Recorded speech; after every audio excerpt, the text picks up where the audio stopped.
My name is Ian, and this is my cultural summary over the Baju Laut people. With the recent developments of human astronautics, mankind quickly reached out past its own galaxy and into the territory of others. Numerous civilizations were found among these newly explored planets, including those who call themselves the Baju Laut. A mostly agrarian people, the Baju Laut live on a warmer but still temperate planet comparable to Earth.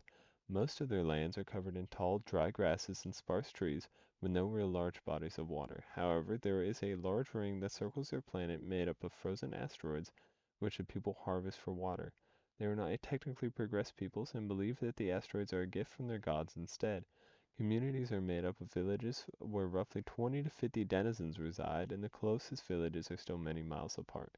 They create their homes from the ground surrounding them with a special building technique they call makad. Gods in the natural world. There is one main religion. It is a monotheistic society, and they praise the spirit they know as Kandu.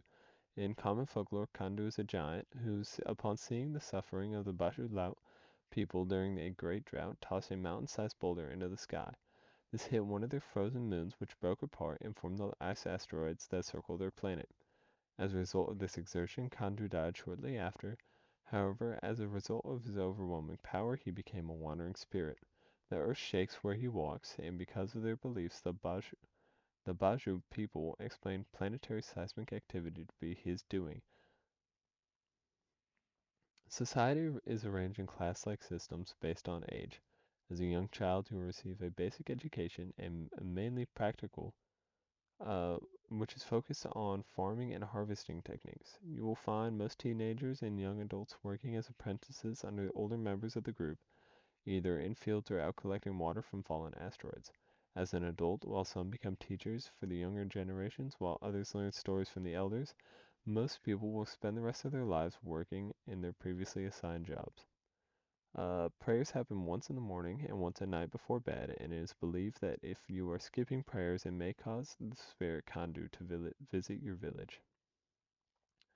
In this extremely dry environment, the flora used for farming does not actually require water. It is instead small cactus-like plants with a rough exterior that, when broken open, reveal a starchy interior filled with a variety of healthy nutrients. They also keep large cattle-like animals who require very little water but are always well taken care of. When you transition from a teenager to an adult and take up your final job, you go through a coming-of-age ritual where one of these animals is slaughtered. Homes are created from a small group of people who have learned the Makad technique, which consists of combining the dung from these cattle to the dry earth around them. Finished homes resemble large ant mounds with many small pinholes covering that allow for gradual heating and cooling as the day progresses. A final overview. The Bajulab people live in an arid, water-devoid land, but find a way to thrive in their environment. They worship the giant turned spirit Kandu who saved their ancestors from a great drought. When Kandu moves, the earth shakes, and if not prayed to properly twice a day, Kandu will visit your village himself. Along with worshipping Kandu, the Bajula also praise their cattle, who do not only feed the village during coming-of-age rituals, but also allow for the construction of their homes. People are respected and treated differently based mostly on age, and this controls exactly what their expected place in society is. Peace is kept as the elders are proficient in passing down stories, keeping both Kandu pleased and the asteroids falling.